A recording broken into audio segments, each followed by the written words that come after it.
Generations of computer. Computer का उपयोग कई वर्षों से किया जा रहा है और आज भी इसका उपयोग जारी है। पहले के कंप्यूटर और आज के कंप्यूटर में काफी अंतर है। समय के साथ कंप्यूटर में काफी बदलाव आए हैं। आज के युग में हमारा सामना काफी आधुनिक और उन्नत कंप्यूटर से होता है। हालांकि अतीत के कंप्यूटर उतने आधुनिक और उन्नत नहीं थे, लेकिन बदलते समय के साथ कंप्यूटर के क्षेत्र में सुधार हुए हैं, जिसमें काफी समय लगा। पहले के कंप्यूटर आकार में काफी बड़े हुआ करते थे, हालांकि आज के कंप्यूटर न केवल आकार में छोटे हैं, बल्कि उनकी गति भी काफी बढ़ गई है। कंप्यूटर तकनीक के विकास में लगभग 5 पीढ़ियां लगी हैं। परिणाम स्वरूप कंप्यूटर की 5 पीढ़ियां हैं, जिन्हें नीचे बताया गया है। First generation computer. प्रथम पीढ़ी का कंप्यूटर 1946-1956। 1. शुरुआती दिनों में कंप्यूटर आकार में काफी बड़े हुआ करते थे। आप उनके आकार का अंदाजा इसी बात से लगा सकते हैं कि कंप्यूटर को रखने के लिए पूरे कमरे की आवश्यकता होती है। 2. कंप्यूटर की पहली पीढ़ी 1940 में शुरू हुई और 1956 में समाप्त हो गई।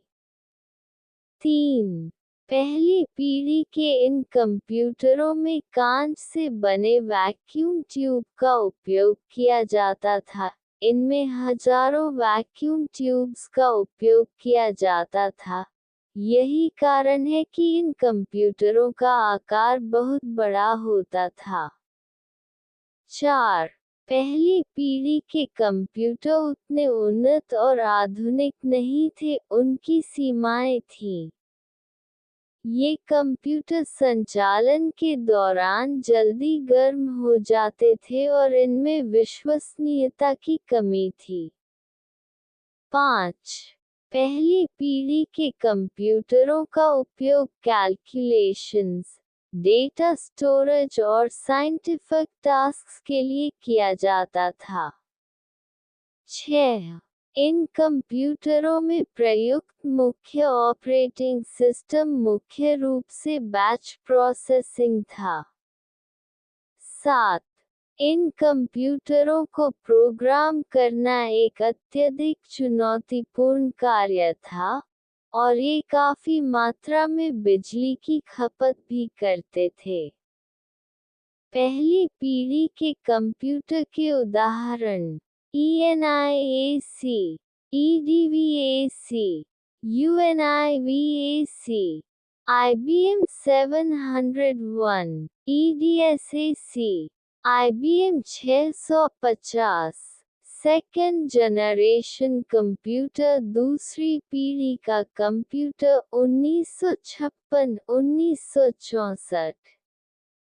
1.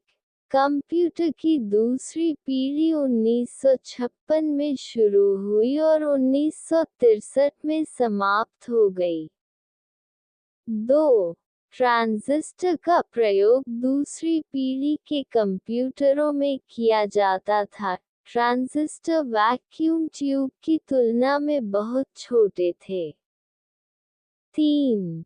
दूसरी पीढ़ी में ट्रांजिस्टर के आने से कंप्यूटर का आकार छोटा हो गया। ट्रांजिस्टर के आने से कंप्यूटर के क्षेत्र में महत्वपूर्ण प्रगति हुई। 4. ट्रांजिस्टर वैक्यूम ट्यूब की तुलना में सस्ते, आकार में छोटे, अधिक विश्वसनीय और तेज गति से संचालित होते थे। 5. इस पीढ़ी में असेंबली लैंग्वेज और हाई लेवल लैंग्वेज का प्रयोग किया गया। 6. इस पीढ़ी के कंप्यूटरों में बैच प्रोसेसिंग और मल्टी प्रोग्रामिंग ऑपरेटिंग सिस्टम्स का उपयोग किया गया था। दूसरी पीढ़ी के कंप्यूटर के उदाहरण UNIVAC 1108, CDC 1604, Honeywell 400, CDC 3600, IBM 7094। Third generation computer, तीसरी पीढ़ी का कंप्यूटर 1964-1971। एक कंप्यूटर की तीसरी पीढ़ी 1964 में शुरू हुई और 1971 में समाप्त हो गई। 2. तीसरी पीढ़ी के आने तक कंप्यूटर के क्षेत्र में अच्छी प्रगति हो चुकी थी, कंप्यूटर और भी उन्नत एवं आधुनिक हो गए थे। 3. तीसरी पीढ़ी के दौरान कंप्यूटर में ट्रांजिस्टर की जगह पर इंटीग्रेटेड सर्किट (IC) का उपयोग किया जाने लगा। 4. IC सिलिकॉन से बनी एक प्रकार की चिप होती है, इसीलिए इन्हें सिलिकॉन चिप्स भी कहा जाता है। 5. तीसरी पीढ़ी के कंप्यूटर अत्यधिक विश्वसनीय थे। 6. तीसरी पीढ़ी के कंप्यूटरों की प्रोसेसिंग स्पीड पिछली 2 पीढ़ियों की तुलना में बेहतर थी।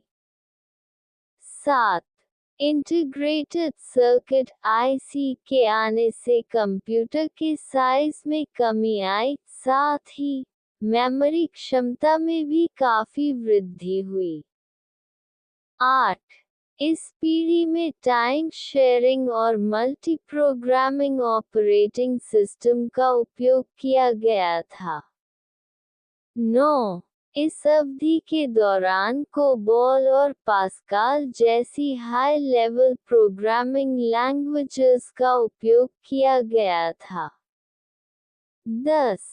तीसरी पीढ़ी के कंप्यूटर के उदाहरण IBM 370, PDP-11, UNIVAC 1108, Honeywell 6000, DEC series, ICL 2900।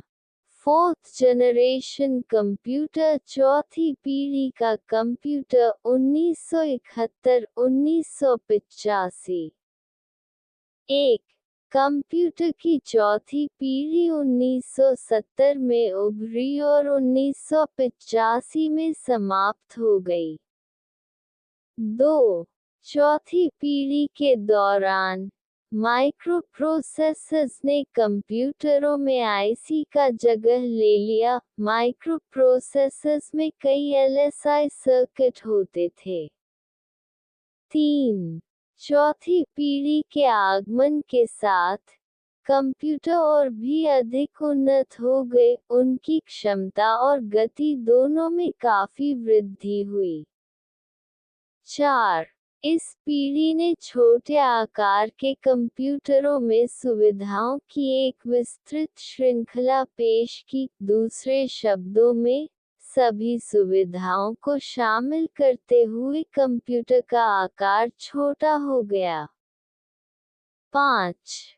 इस युग के दौरान वास्तविक समय, टाइम शेयरिंग और डिस्ट्रीब्यूटेड ऑपरेटिंग सिस्टम्स का उपयोग किया गया था। 6. इस पीढ़ी के कंप्यूटर C और C++ जैसी हाई लेवल प्रोग्रामिंग लैंग्वेज का सपोर्ट करते थे। 7. चौथी पीढ़ी में पर्सनल कंप्यूटर (PC) के उपयोग में पर्याप्त वृद्धि देखी गई। चौथी पीढ़ी के कंप्यूटर के उदाहरण माइक्रल, IBM 5100, Altair 880। Fifth generation computer, पांचवी पीढ़ी का कंप्यूटर 1980 टिल। 1. कंप्यूटर की पांचवी पीढ़ी उन्नति और आधुनिकता के मामले में पिछली सभी पीढ़ियों से आगे निकल गई है। आप इसकी क्षमताओं का अंदाजा ये देखकर लगा सकते हैं कि ये कंप्यूटर इंसानों की तरह कैसे काम करते हैं। 2. AI आर्टिफिशियल इंटेलिजेंस तकनीक का उपयोग कंप्यूटर की 5वीं पीढ़ी में किया जाता है। 3. वर्तमान में हम कंप्यूटर की 5वीं पीढ़ी के युग का अनुभव कर रहे हैं, जो कि अंतिम पीढ़ी है। 4. ये पीढ़ी सी जोड़ जावा और नेट जैसी हाई लेवल प्रोग्रामिंग लैंग्वेजेस का उपयोग करती है। 5. 5वीं पीढ़ी के कंप्यूटरों का उपयोग स्वास्थ्य देखभाल, मनोरंजन और रोबोटिक्स सहित विभिन्न क्षेत्रों में किया जाता है। आजकल गेमिंग उद्योग में भी इनका बड़े पैमाने पर उपयोग किया जाता है। 6. इन कंप्यूटरों में सबसे अधिक गति पाई जाती है तथा इनकी कार्यक्षमता भी बहुत अधिक होती है। 7. कंप्यूटर की 5वीं पीढ़ी को और भी अधिक प्रगति हासिल करने के लिए लगातार विकसित किया जा रहा है। 5वीं पीढ़ी के कंप्यूटर के उदाहरण ultimate super computer, laptop, desktop, workstation, notebook. दोस्तों, हम आशा करते हैं कि इस लेख से आपको पता चल गया होगा कि जनरेशंस ऑफ कंप्यूटर। अगर आपको इस लेख से जुड़ा कोई भी प्रश्न पूछना है तो आप नीचे कमेंट करके पूछ सकते हैं। इसे अपने दोस्तों के साथ शेयर करें। फैक्ट्स अक्सर पूछे जाने वाले प्रश्नों। 1. कंप्यूटर की पीढ़ियां क्या होती हैं? उत्तर: कंप्यूटर की 5 पीढ़ियां होती है। पहली पीढ़ी के कंप्यूटर 1940 से 1956 तक। दूसरी पीढ़ी के कंप्यूटर 1956 से 1963 तक। तीसरी पीढ़ी के कंप्यूटर 1964 से 1971 तक। चौथी पीढ़ी के कंप्यूटर 1971 से 1985 तक। पांचवी पीढ़ी के कंप्यूटर वर्तमान में मौजूद। 2. पहली पीढ़ी के कंप्यूटर किसे कहा जाता है? उत्तर: पहली पीढ़ी के इन कंप्यूटरों में कांच से बने वैक्यूम ट्यूब का उपयोग किया जाता था। इनमें हजारों वैक्यूम ट्यूब्स का उपयोग किया जाता था। यही कारण है कि इन कंप्यूटरों का आकार बहुत बड़ा होता था। 3. दूसरी पीढ़ी के कंप्यूटर की खासियतें क्या थीं? उत्तर: दूसरी पीढ़ी के कंप्यूटरों में ट्रांजिस्टर का प्रयोग किया जाता था। ट्रांजिस्टर वैक्यूम ट्यूब की तुलना में बहुत छोटे थे। 4. तीसरी पीढ़ी के कंप्यूटर की विशेषताएं क्या थीं?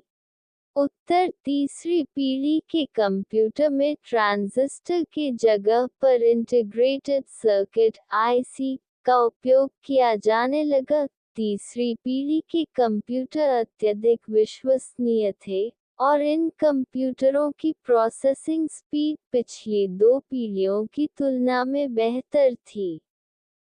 5. चौथी पीढ़ी के कंप्यूटर की विशेषताएं क्या होती थीं? उत्तर: चौथी पीढ़ी के कंप्यूटरों में माइक्रोप्रोसेसर्स ने कंप्यूटरों में IC का जगह ले लिया। माइक्रोप्रोसेसर्स में कई LSI सर्किट होते थे। चौथी पीढ़ी के आगमन के साथ कंप्यूटर और भी अधिक उन्नत हो गए। उनकी क्षमता और गति दोनों में काफी वृद्धि हुई। इस पीढ़ी के कंप्यूटर C और C++ जैसी हाई लेवल प्रोग्रामिंग लैंग्वेज का सपोर्ट करते थे। 6. पांचवी पीढ़ी के कंप्यूटर किसे कहा जाता है? उत्तर वर्तमान समय में हम जिस कंप्यूटर का इस्तेमाल करते हैं वह पांचवी पीढ़ी का कंप्यूटर है। पांचवी पीढ़ी के कंप्यूटर में ULSI ultra large scale integration technology और आर्टिफिशियल इंटेलिजेंस तकनीक का उपयोग किया जा रहा है। 7. कंप्यूटर की पीढ़ियों के बीच अंतर क्या है? उत्तर कंप्यूटर के पहली पीढ़ी में वैक्यूम ट्यूब का इस्तेमाल किया जाता था, दूसरी पीढ़ी में ट्रांजिस्टर का, तीसरी पीढ़ी में इंटीग्रेटेड सर्किट IC का, चौथी पीढ़ी में माइक्रोप्रोसेसर्स का और पांचवी पीढ़ी में ULSI ultra large scale integration technology का उपयोग किया जा रहा है। 8. किस पीढ़ी के कंप्यूटर में माइक्रोप्रोसेसर प्रयोग होता था? उत्तर चौथी पीढ़ी के कंप्यूटर में माइक्रोप्रोसेसर्स का प्रयोग होता था। 9. कंप्यूटर का जनक कौन है? उत्तर कंप्यूटर के जनक चार्ल्स बैबेज को माना जाता है। 10. कंप्यूटर क्या है? उत्तर कंप्यूटर एक इलेक्ट्रॉनिक डिवाइस है जो यूजर के आदेशों के आधार पर इनपुट को प्रोसेस करता है और इसे आउटपुट में बदल देता है, जिससे कैलकुलेशन आसान हो जाती है। ये डेटा और आंकड़ों को सुरक्षित रूप से स्टोर करने की सुविधा भी देता है।